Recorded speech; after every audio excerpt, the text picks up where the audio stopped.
سلام دوستان، نهایت گرامی، امیدوار هستم همگی خوب و صحتمند باشین. در این ویدیو رابطه بین ست ها رو به بررسی میگیریم. اول ست فرعی. ست فرعی چیست؟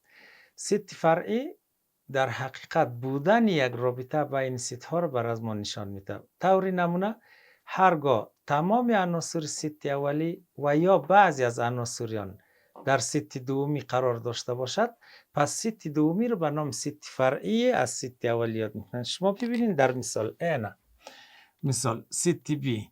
ست بی 1 2 3 4 و 5. ست ای هم عناصرش 1 2 و 3. شما در این مثال قسمی که میبینید 3 عنصر از ست بی در ست ای قرار داره، پس ای یک ست فرعی از بی است. متوسط از علامه نشان میدیم ای یک ست فرعی از بی است.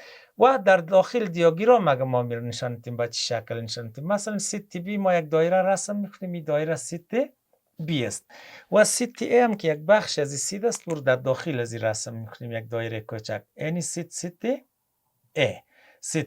ست ای عناصرش 1 و 2 و 3 و ست بی عناصرش 1 2 3 4 و 5 است. این نمایش ست فرعی در داخل دیاگرام. و در این قسمت ما از یک از دانش آموزان میخواهیم بیای پیش تخته رابطه بین از دو ست بر از ما نشان بده. مثلا ست پی 2 3 و 4 و 5 و 6 و ست کیو. ست کیو 0 و 1 و 2 و 3 است. این رابطه بین عناصر از دو ست بر از ما نشان میدن. در اینجا قسمی که دیده میشه کیو یک ست فرعی از پی نیست. ما کد از این سمبول نشان میدیم کیو یک ست فرعی از پی نیست. چرا؟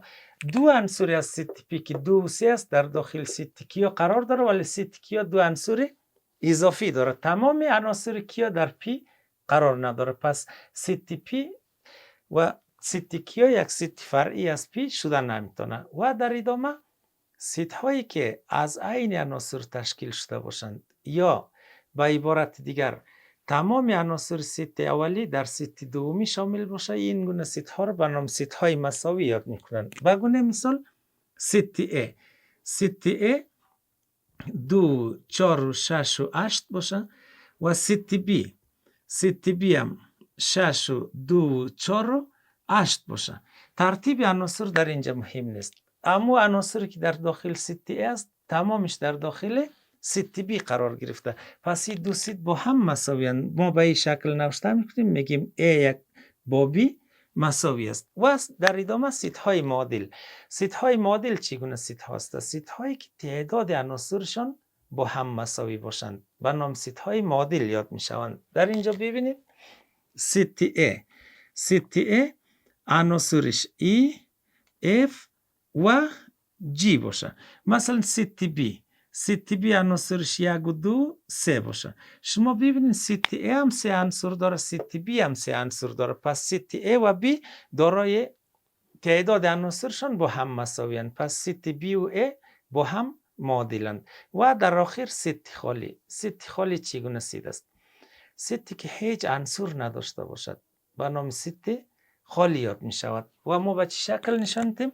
مثلا ست ای یک ست خالی است، داخل قوس هیچ عنصر نوشته نمیشه، یا به این شکل نشان میدیم این علامه هم علامه ست خالی است، میگیم ای یک ست خالی است. و حال در این قسمت ما از یک از دانش آموزان میخواهیم پای تخته بیایم اعداد اولیه بین 14 و 16 رو بر از ما نشان میده. اعداد اولیه که بین 14 و 16 قرار داره، ما اینجا در روی یک قطعه خط اگر نشان میدیم، مثلا 14 فرزند در این قسمت باشه، 16 در این قسمت باشه. در بین 14 و 16 تنها عدد 15 است. منظورم عددهای کسری و اعشاری نیست، عددهای طبیعی است. در بین 14 و 16 تنها عدد 15 است که 15 عدد اولیه نیست، 15 عدد مرکب است. پس در بین 14 و 16 هیچ عدد اولیه وجود نداره، پس هم یک نمونه از ست خالی است. و یا از دانش آموز دیگر میخواهیم پای تخته بیایم ست مضرب های عدد 5 بین اعداد 6 و 8 بر از ما نشان بده. بین اعداد 6 و 8، مثلا 6 در این قسمت باشه، 8 در این قسمت. اعدادی که در بین 6 و 8 قرار داره. کدام اعداد؟ اعدادی که بالای 5 پوره قابل تقسیم باشه او رو بر از ما نشان بده. در بین 6 و 8 تنها عدد 7 وجود داره. عدد 7 بالای 5 پوره تقسیم شده نمیتونه، پس این سید یک سید خالی است. و در ادامه ما نتیجه از همین موضوعات خود نتیجه و خلاصهش بیان می‌داریم. سیدهای فرعی یا سید فرعی هرگاه تمام عناصر یک سید و یا بعضی از عناصرش در سید دومی شامل باشه، سید دومی به نام سید فرعی از اولی یاد میشه. و اگر تمام عناصر سید اولی در سید دومی و از دومی در اولی شامل باشه، این دو سید ما به نام سیدهای مساوی یاد میکنیم. و سیدهای معادل، سیدهایی که تعداد عناصرشان با هم مساوی باشند به نام سیدهای معادل یاد میشوند. و سید خالی گفتیم سیدی که هیچ عنصر نداشته باشد یا موجودیتش واقعیت نداشته باشد به نام سید خالی یاد میشود.